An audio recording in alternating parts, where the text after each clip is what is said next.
to embrace the magical side of life, where anything is possible and the infinite is accessible to all? Let's have a conscious conversation about what's going on in the world, in your life, and your relationship from the expanded perspective of your soul. The path to awareness begins and ends in the heart. So let's take it there, one step at a time, and learn to cultivate magic in your life every single day. In each episode, we share a collective space in which we discover the unique facets of our own magic and embody our superhuman qualities by humbly exploring how it's super simply to be human. Hosts Kai and Dell co-create a magical experience to remind you that you are magical as fuck. Now, be unleashed. This is our daily magic.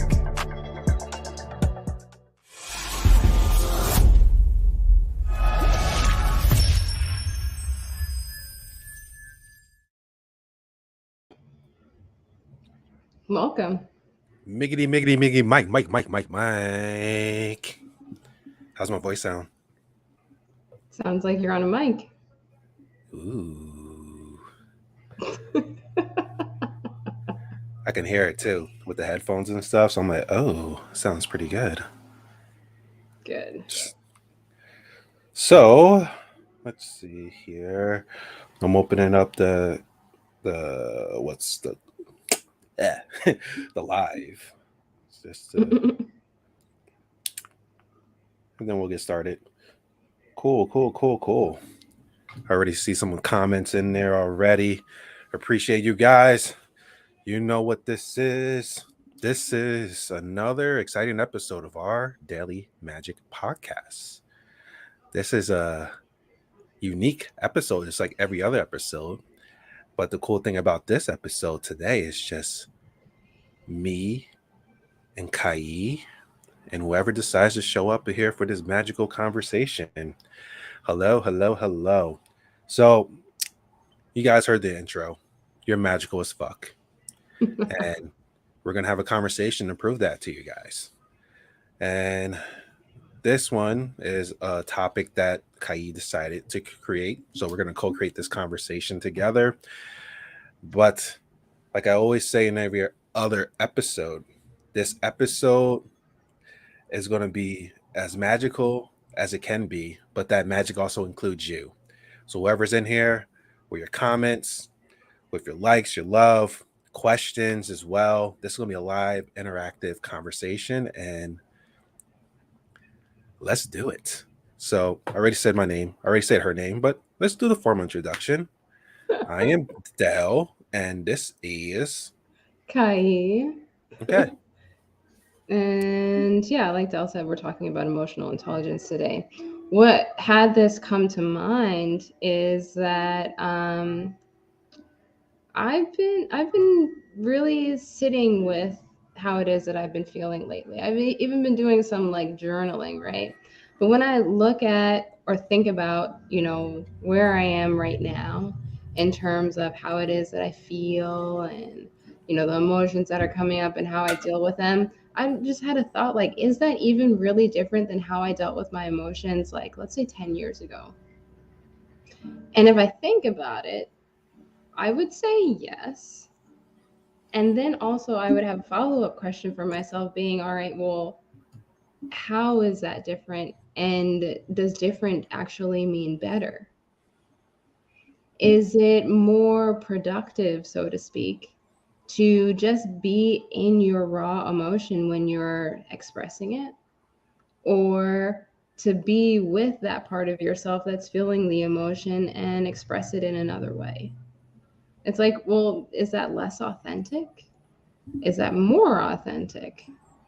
I'm curious what emotional intelligence can mean to even start to assess how a person is processing their emotions and what does healing look like? Does it look like more of that? Does it look like less of that? Does it even matter?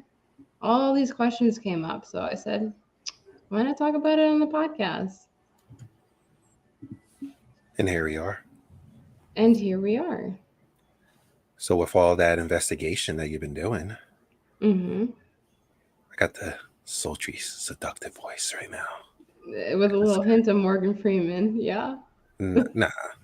It'll be like, so about the emotional intelligence here. They're saying there are two words in emotional intelligence: emotional and intelligence.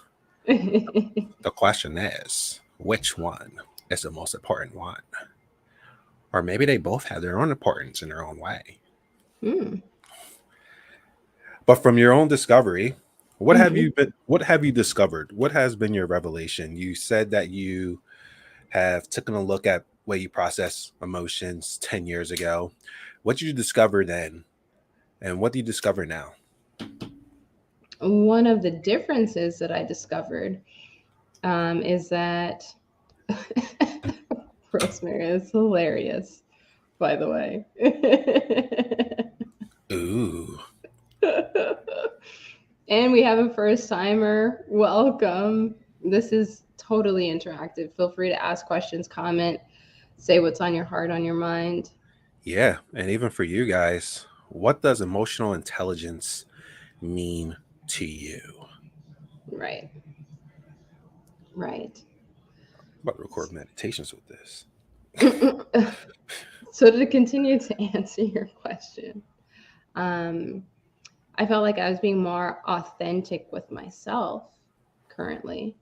Whereas before, maybe I would feel something and not know what the heck it was or what to even do with it or that I had to do anything with it. What is, like, for you, what does authentic mean now as opposed to before? What wasn't authentic about the way you were before as opposed to the way you are now? The way that I define authenticity is like the closer I am to my own truth. So before, I would maybe, let's say that I was feeling angry. Then I would rationalize that anger first and like put it through all of these filters before I would actually allow myself to be with it. Mm-hmm. So it's Mm-hmm. like, oh, well, that anger shouldn't be here. So then I alter the emotion a little bit. Oh, well, I can't express it this way, alter it a little bit. Whereas right now, I can be right with it, like just the way that it is. Mm-hmm. I'm going to say a couple of stuff in regards to that. And one of the hints that I'm going to go to is our conversation we had on Sunday. But then in regards to the way you process the anger before, in regards to truth, you say truth is closer to your authentic self, but isn't in that I moment, said authenticity is closer to my yeah, true self, the other way around. authenticity is closer to your true self. But even in that moment, the moments that you said before, the way that you handled the anger that was coming up, Yeah. wasn't that your truth in the moment of how to deal with that? No, it was my coping mechanism in the moment. Explain more. That was the only way that I could be with that emotion is by Yes. putting it through all of those filters. Mm-hmm. And when you did that before, was that the only way that you knew how to process the emotions at that time? That I knew how to process it, but I knew that there was also more. Mm-hmm. Mm-hmm. So you knew that there was more, meaning what? There was more ways to process it, and you were choosing to do it the way that you're doing. Mm-hmm. Okay. So, and this is just my perspective, and take it for what you want. In that moment, that was your truth in the moment. Your truth was here's what's happening, and I know that I can do something else, but I'm choosing to do this right here, the way of processing it. Okay. But in regards to now, fast forward, you're saying how you're dealing with anger in a different way now. So for anger showing up for you now, currently, what do you do with it? It just gets to be there. I may choose to express it, and I may not. I may just choose to be with it. Okay. And what makes you decide like which way to go? Like either I'm going to process it or I'm going to be with it or I'm going to express it or whatever. I see anger as a catalyst for change. Mm-hmm. So that means that there is something present that I do not prefer. Mm-hmm. And if that means that I get to make a change in my environment or my relationship, then I will voice something to support that. Okay. Awesome. Awesome. And then for everyone in the comments so far, how does this resonate with you? What do you feel about emotional intelligence? And also, with your emotions, how do you process your emotions now? And how will you process your emotions before? Is it the same? Is it different? What exactly do you do when the emotions do to do?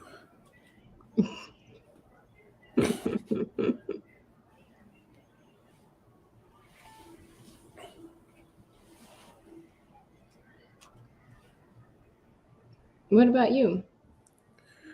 What's your question? What do you consider emotional intelligence to be, and how do you process your emotions? Emotional intelligence to me means being with your emotions. That's how aware are you of what's going on inside of you? But then on another level, how aware are you of what's going on around you as well? Obviously, emotions aren't just a one-sided thing. There's a bunch of other people with emotions as well who are processing their emotions. All of us are here. We have our own emotions that we have. And a lot of times those emotions come from our own life experiences up to this point, our conditioning that we received, our belief about life, traumatic events, all these different things that make us who we uniquely are. No one person can say I had a similar experience, like or have the exact experience as this other person, but there's some similarities that we all had. But the essence of it is, yeah, we went through stuff that we went through, and in these things, emotions showed up. We got some beliefs from it, beliefs from life, beliefs about ourselves, beliefs about reality, all these different things. And emotion intelligence to me is taking a look at that from a curious standpoint, curiosity. So for me, now I'm in a curiosity standpoint of exploring my emotions to, especially when they come up, to be with them, like you mentioned, but also I like to do some gardening and picking of going to some root stuff about it, but also being okay with it. I I experienced most of my life of not being okay with having certain emotions. Was told that certain emotions are evil, certain emotions are demonic, certain emotions you're not supposed to feel that stuff, and I want to like feel these other emotions. I want to feel happiness. I just want to be happy all the time, or I want to be excited for life and all these other different things. But what I realize is how this all of them are a catalyst, and all of them is just showing me what's happening in the present moment. And I be with it, I sit with it, but it's an opportunity for me, which I use now. And also, I tell my clients, I'm like, when you feel an emotion, being okay with whatever you're feeling in the moment helps you to actually navigate and move through it because it's here in the moment. It's like, here you go, poop reference number one. It's like saying, it's like you're taking a poop and the poop's coming out, but then you're trying to stop yourself from taking the poop. It's like the poop is here. Why not be with it? Enjoy the experience of it, of it coming out and releasing. The emotion is here for a reason for you to learn a deeper aspect of yourself. But then also it enables you to have that deeper relationship with yourself as well. But there's so many different things. There's inner emotions and there's outer emotions. People are going through their own stuff as well, simultaneously too. This is this co-created thing called life that we all go through, and our different emotions and stuff that we all are feeling, we're processing. I think I said it, I don't know where I said it at. I said it probably multiple times in different places, but I was like how life has this experience that's happening, this neutral experience that's happening in life, but then one person is going to process their emotions for whatever way they're going to process it, and the other person is going to process it a completely different way. Another person is as well, another person as well. So that intelligence, that inner intelligence, it allows you to process stuff the way that you're processing it, but also you have a choice with these emotions of how I want to be with these things that are showing up. As life experiences, there's going to be a lot of curveballs, a lot of unexpected curveballs and stuff with life that will bring up some emotions.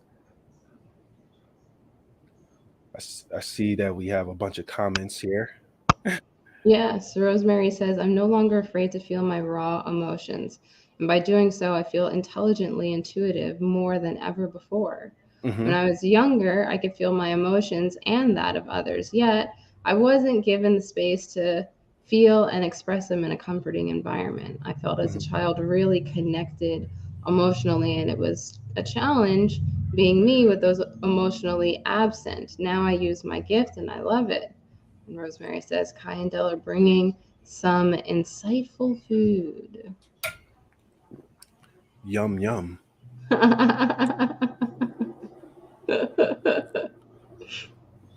Yeah, I hear you, Rosemary. There's no manual for all this stuff, right? It We could go ahead and read a book, but it's like reading a book on swimming. You either you're in the pool or you're not. Yeah, yeah. That's a perfect way to explain it. And it was funny because I sent you the photo, like, oh, let's pull this diagram up of what they said or what I read online, what emotional intelligence is and stuff like that.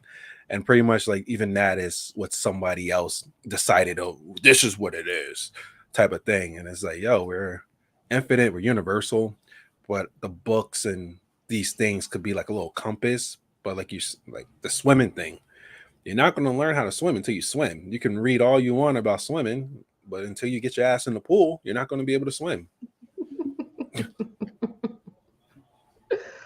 Right, right. So we just get to navigate it in the moment Mm-hmm. Mm-hmm. or in hindsight. Mm-hmm. Rosemary says, to me, it's like being fully emotionally embodied with all of your inner feels.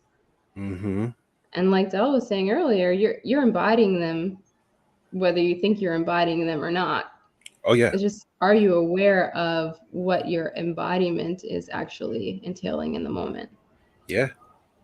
The way that you're navigating in your life is showcasing how you process stuff inside of you and Mm-hmm. also those emotions. So if I'm trying to run away from feeling my emotions, I'm going to do everything in my world to help me to potentially numb them down, whether it's drugs, alcohol, things to distract me, so many different stuff. So that way I'm not sitting with my emotions in that way. So if I'm handling my inside emotions in an unhealthy manner, I'm going to do stuff on the outside in an unhealthy manner, or maybe even project my emotions onto others and blaming them for the reason why I'm feeling whatever I'm feeling my emotions wise.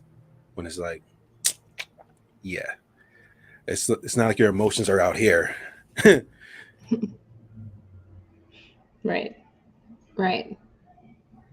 And I mean, how another way that I like to look at emotional intelligence is, you know, how do we even name our emotions? Like, do we have a relationship with them?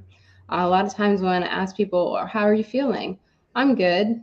Like, is is that really what you're feeling, or is that just a word, that you use in response to that common question?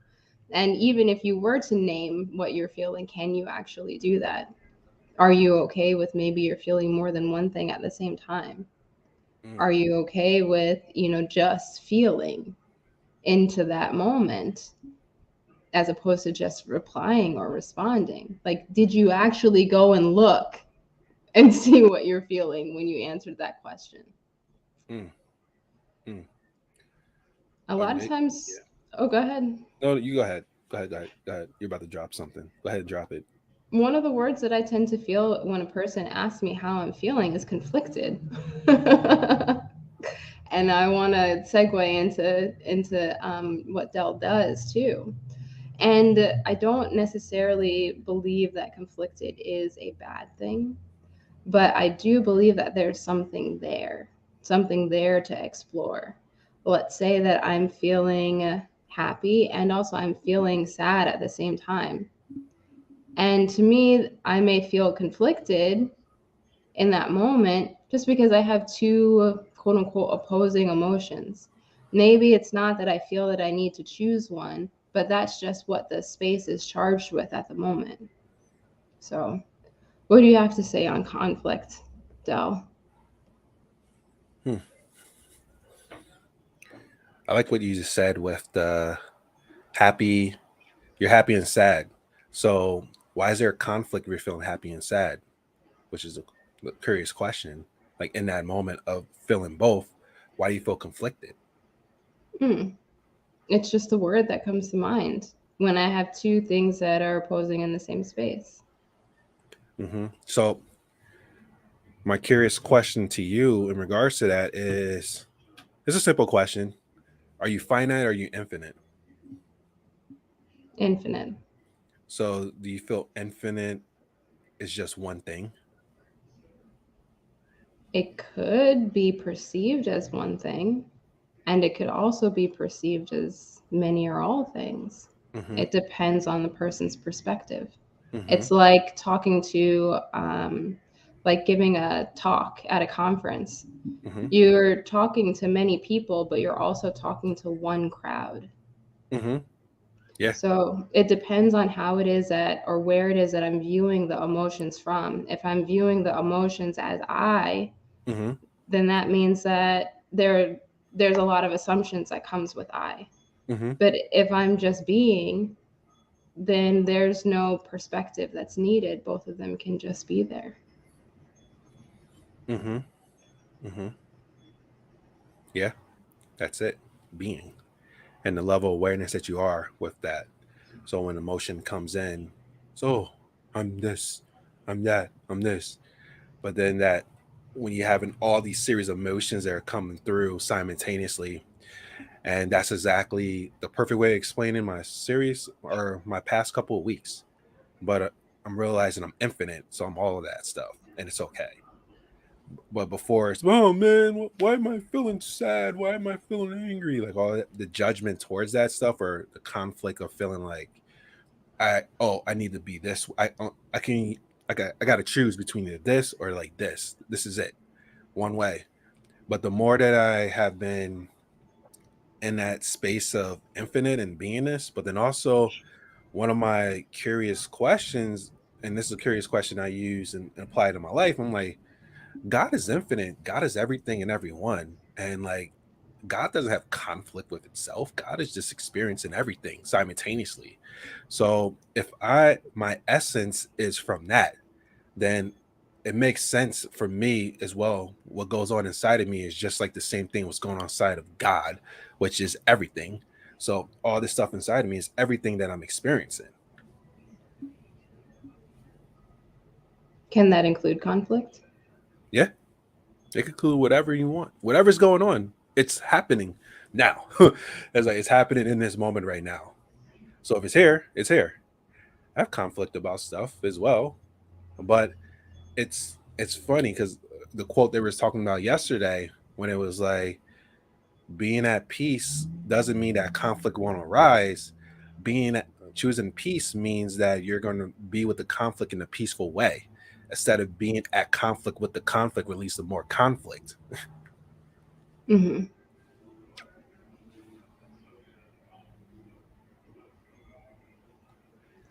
Rosemary says, I see all of my emotions as little babies and my awareness to them as a loving mama who allows all feelings. When I say I'm feeling beautiful, it's because I hold everything I feel from a loving perspective instead of favoring one emotion or feeling one or feel over another.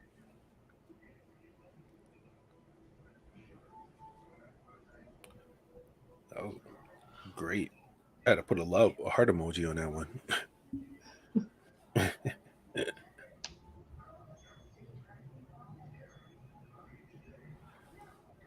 and some love.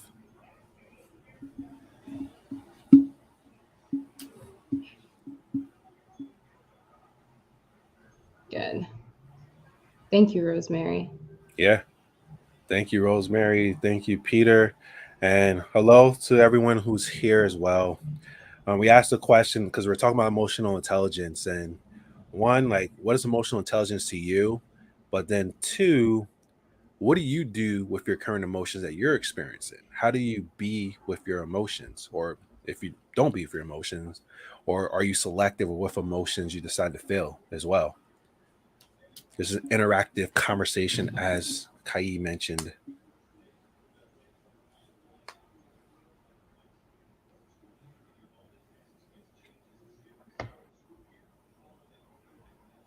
Yeah.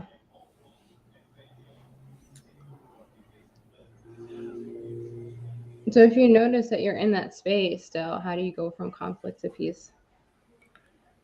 Well, first step for me is being aware of what's happening. If I'm in conflict with conflict, becoming aware of that. Okay, I'm in conflict with conflict, and accepting that. The acceptance of that going on leads to me being at peace with it. But being aware that I'm in conflict with the conflict going on, it's like I'm stepping back once again. I'm not engulfed inside the conflict, but when I step back from it, I could be able to sit with it and be with it. I'm not trying to push it away. I'm not trying for it to be be here and go away type of thing. It's like, oh, okay, I'm in conflict now. I'm gonna be with it. Be with it in a curious, non-judgmental way, not judging myself, which could happen. Once you're aware you're doing something, oh man, I'm doing this and I'm doing this again, and then you start beating yourself up, and now you're in this spiral. But it's like stepping off the carousel, stepping off the conflict carousel, observing the conflict carousel happening, and allowing it to work through the way it needs to work through.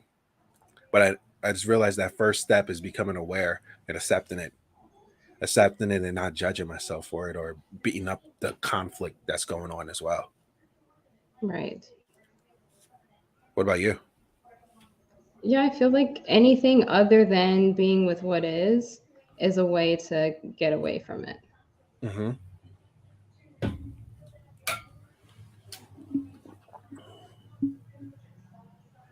Any coping mechanism, any filter, any justification, rationalization could be ways to just try to get away from it. What is? Mm-hmm. And there is definitely a lot of distractions that you can use out there to not have to be with that stuff. You see it one promoted online all the time, and also distractions. Oh, let me go on social media and stuff like that.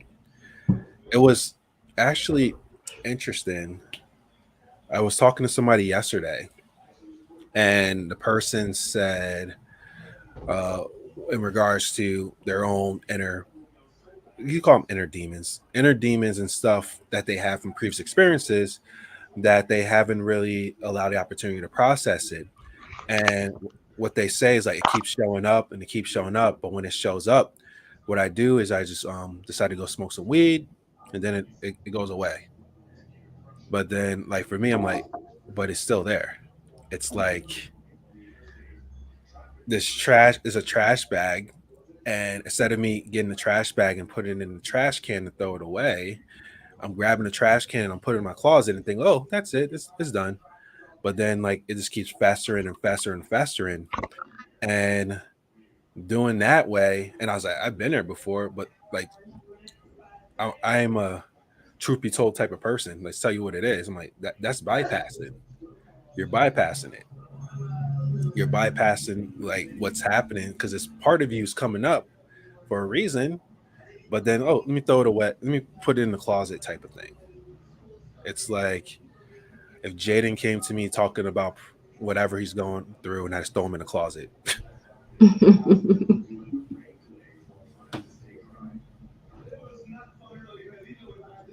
Got it. So you're saying take out your emotional trash. Yeah, because like there's gonna be more stuff that's gonna happen in life, and that's the thing that's what life definitely taught me. Meaning that like, oh, just because you're being with yourself and doing the spiritual stuff, that doesn't mean that like stuff won't happen that's going to upset you moving forward. And but the beauty of it is I'm doing the work to like get that old stuff out. So that way, if new something happening, I'm in the space to be able to process it in a healthier manner than I would before.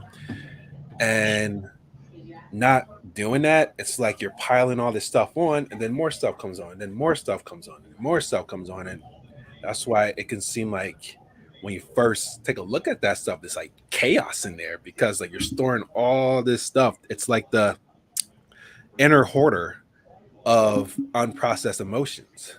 So then you open it up the thing. Oh my God, there's an energetic diaper in there and all this other stuff in there. Right. And let's say that you're looking for something in that closet, like your joy that you want to access. Yeah, It might be kind of hard to find it. yeah, yeah. Or even more effort, like going for those things that you truly want to experience in life and like putting forth that effort, but then also you're putting forth an effort to suppress all your emotions as well. So it's like this energy going both ways.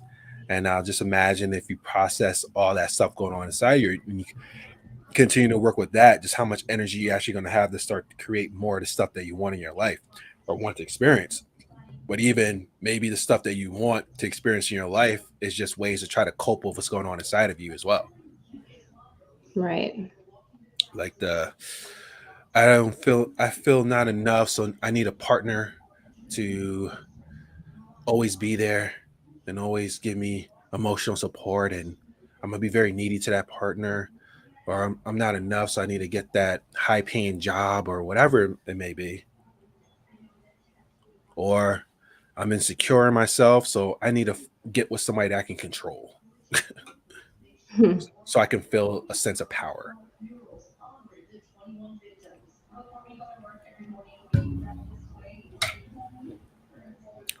See, Rosemary put something else. Oh, you want to read it?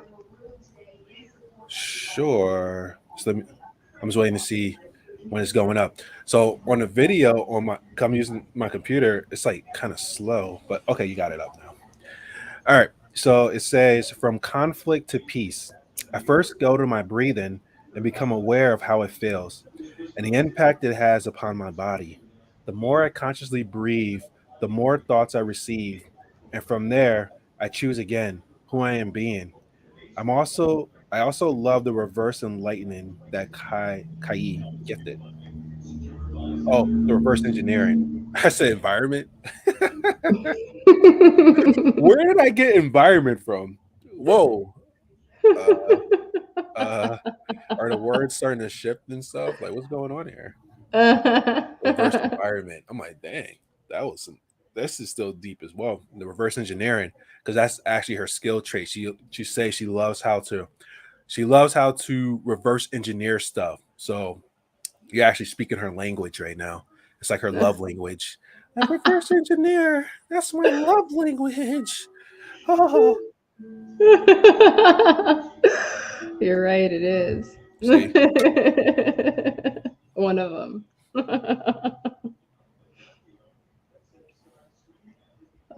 Yes. Yeah. I mean, like, as children, that's what we tend to do. This is how I see this person reacting to another person who just did this.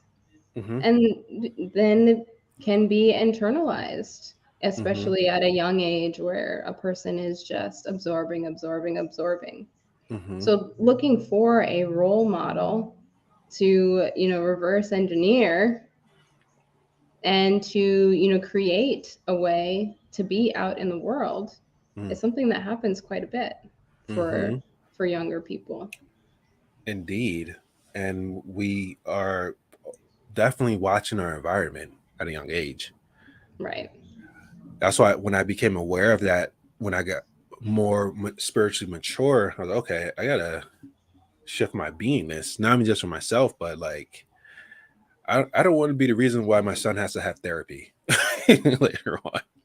That was like another thing as well. But even not even just that, people around me as well, of improving that, and just the impact that we make, and especially the little ones. If we have little ones, you're making an impact on that little one more with like how you're doing stuff and who you're being, as opposed to the stuff that you're saying. Mm-hmm. So a perfect example is that is my son is messy just like me.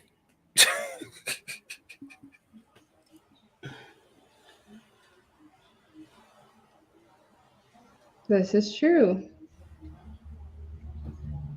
This is true. Yeah. But also he's learning how to let go of other stuff as well because he sees me do it too. So it's like the combination of things. Mm-hmm. Got it.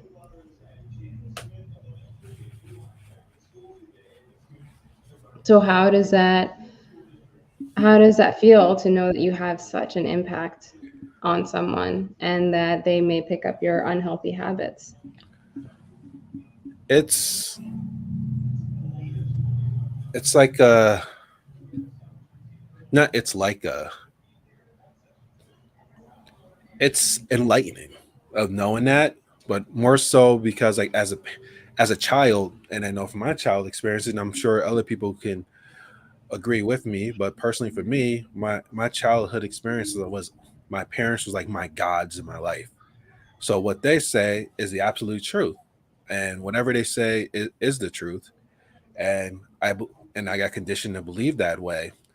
But I'm a believer as well of not even just the impact we're making with like the parent and child relationship, but the impact that we're making overall with people as well, the ripple effects, but then also with relationships that we have. We're making an impact both ways.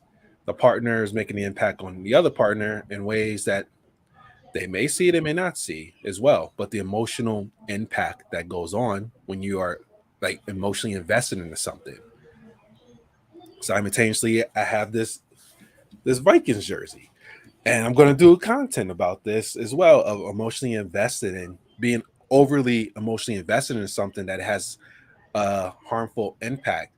And we were just talking about that when I was like, yeah, remember a couple years ago when the Vikings would lose a game and I would be upset the rest of the day, and I would carry on that lingering energy of being upset because I was so emotionally conditionally invested for them to win. So that way when they didn't win, I'm, oh my god, it's bullshit, and then I would be so upset moving forward. But then the impact that I was making on everyone else around me because of me choosing to be overly conditionally emotionally and or emotionally invested and the Vikings winning, which is something that's completely out my control as well. They may win, they may not win, but I wanted them to win so bad, so that way I can feel good for once in this moment right now because I've been feeling horrible, and this is my emotionally invested for to help me to feel good. And it's the same thing with a relationship, being overly emotionally invested in this partner to be my source of happiness. You complete me, and I need you to be how I conditionally say you are. So that way I'm not feeling my traumas and triggers. And if you're not that way, oh man, you're going to be in some deep duty. Try to keep it PG-13. Look at that. It's been 40 some minutes. I haven't cursed yet. Wait, I did. Sorry. I did in the beginning. I take that back. You're magical as fuck. Oh, all right. So, question: if that's how things are being treated externally, right? Mm-hmm. Then how were you treating yourself internally? Well, like I was saying earlier, the emotionally being overly emotionally invested in things outside of me was because all this stuff going on was conflict, a lot of conflict of what I was feeling, thoughts about myself, beliefs about myself, and I didn't want to feel those things. So I did whatever necessary outside so I didn't feel that insecurity. So let me do stuff outside of me to get some security. But it was never enough. Or I had these pains and emotions inside of me. So I'm going to project it. I'm going to express it outside of me. So that way just letting it all out type of thing. But using these things as distractions. So that way I wasn't really being with this inner turmoil that was going on, and felt like my source to end this inner turmoil is to be emotionally invested in all these things outside of me to be my source to alleviate these things. And it never worked. It was like a drug. I was addicted to this outside environment to be my emotional fix, as you would say. Anyone else out there resonate with that? Have you done that, or are you doing that right now? Let's have a truthful conversation. Let's talk about this. I'm gonna An throw it to you. Oh, go ahead. Go ahead. example is that it can look like some weird wacky stuff when emotions start coming out of your ears instead of, you know, the way that you could intend them to. Like for me, I found out that I was coping emotionally by chewing ice. Like that's sideways. And I got to be with it Mm, straight up, head on, you know, as opposed to this roundabout way through a coping mechanism. mm-hmm. Um, and Rosemary says, it empowers me to be more of being my best self through a continuous, consistent choosing. I love being within, and that's my joy. The softness towards my inner self is so pleasurable, so juicy. Mm. Juiceable. Thank you, Dell. Yeah. Thank you, Rosemary. Yeah. So for you, besides the ice thing, like what was your emotional investment on things outside of you? My emotional investment on things outside of me. Mm-hmm. Winning was huge. Being competitive was a way to deal with inner insecurities.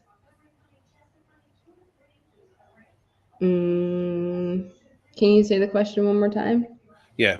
So, and then I'm gonna expand it even more. So I was sharing examples of how the way I was processing my inner emotions was showing how I was emotionally invested myself into things outside of me for the source of whatever it was I was looking for. So I was asking you, and now this question is going to elaborate or expand even more. What was going on inside of you emotionally and the way that you're being with it, and then how was that correlating to the way you were or emotionally investing yourself for things outside of you to be a source of whatever it may be? Got it. And that's a question for everyone who's here live as well. Share some comments Yes, about it. please share. Love to hear. I was not engaging in self acceptance, so I was looking for acceptance externally. Mm-hmm. I was either looking to belong or looking to fit in or just even like coexist. And if that meant, you know, by going in and being competitive because that was the best thing that I knew how to do, then I would do that. It could also mean commiserating, you know, in some ways. Oh man, I feel so bad. Okay, I'm going to feel bad with you so that way I belong in this space. Okay. Let's pause real quick because Yes. you said a word that I didn't know. What? Commiserate? Yeah. I was like, all right, yeah. Miss Webster, please let me know. Well, Mm-hmm. misery. Mm, that's deep. I didn't know there's a word for it. Commiserate. Yeah. Mm. So it's like, oh my goodness, is it like uh an empath who feeling they need to like be everything that they're feeling? Be Mm, say more. meaning like as when they say empath are in tune for everybody's emotions. So, for example, you see this person who's dealing with depression, like, okay, I'm going to be depressed with you. Mm-hmm. Hmm.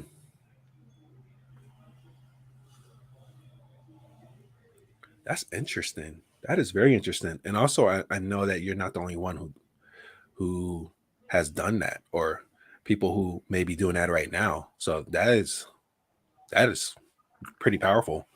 It's something that I just discovered now.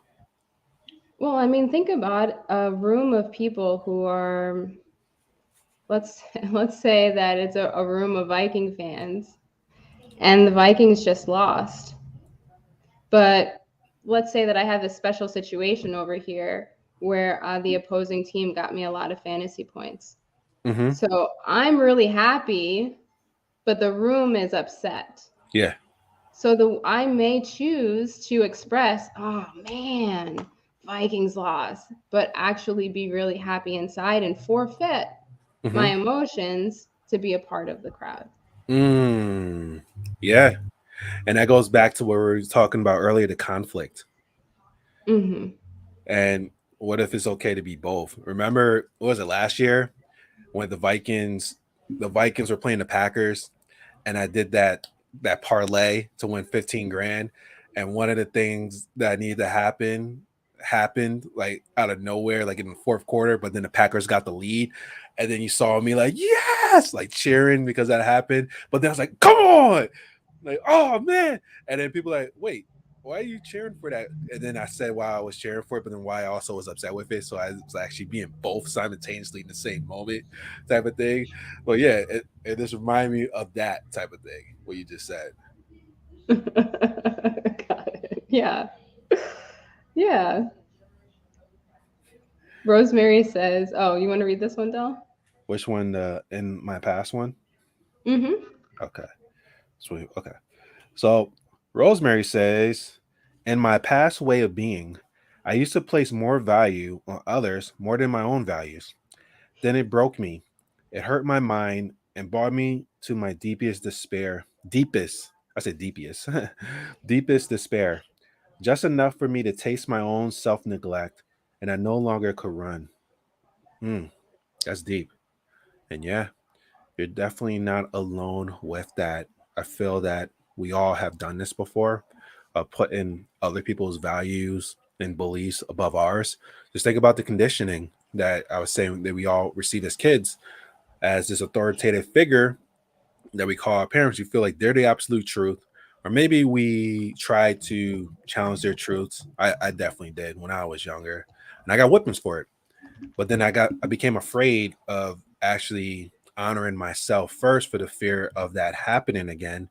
But even in relationships, of how one partner may overvalue this other partner's beliefs of how this relationship needs to be and how you need to be, overvaluing and overcompensating and being with this person so that way they don't feel their traumas and things like that.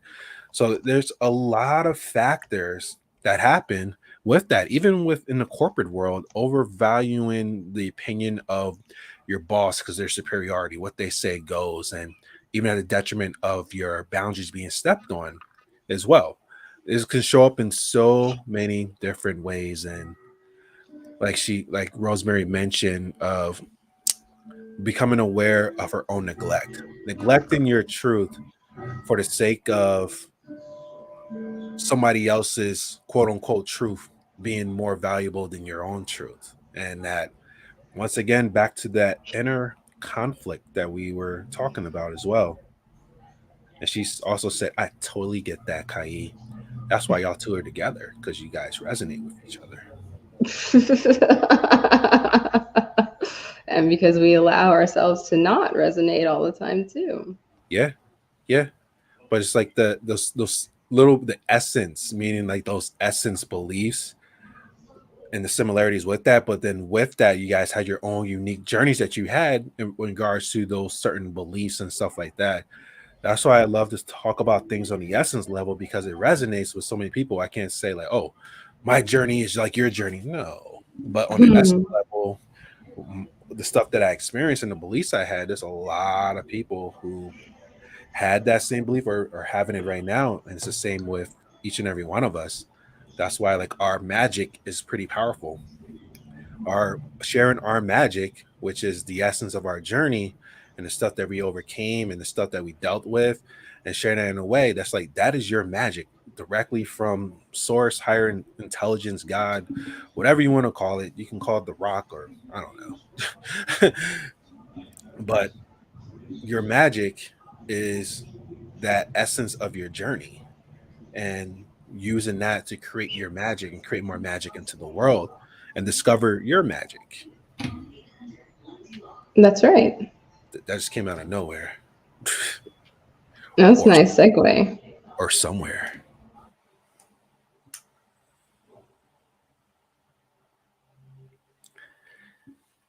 Yeah, we got to figure we're gonna have to figure out a way to have both our mics work the way it's working. I'm like, yo, this right now with the headphones, I'm like, this is legit.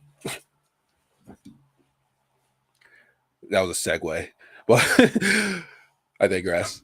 So, what was the segue that you wanted to go to, my love?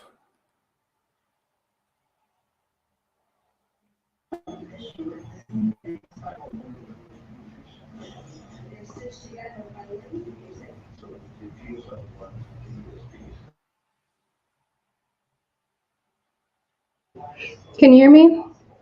Yeah, I can hear you now.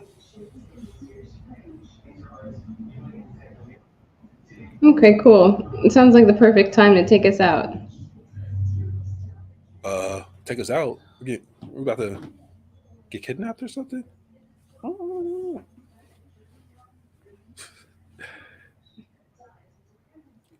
So, No.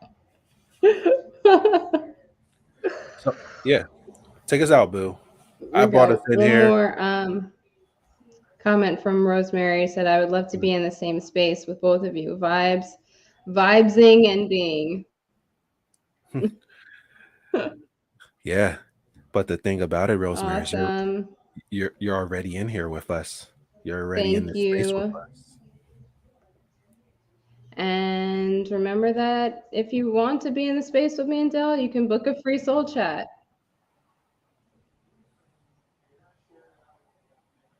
Mm-hmm.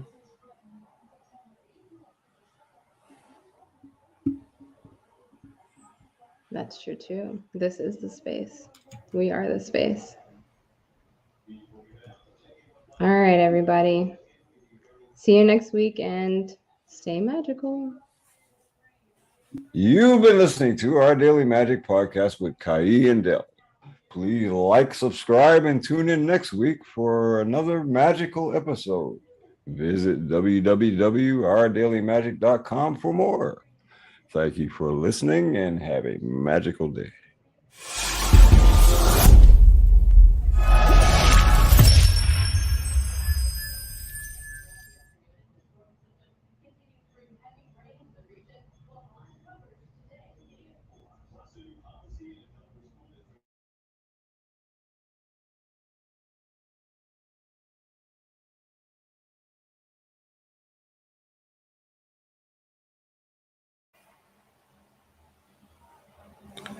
You know we're still alive, right?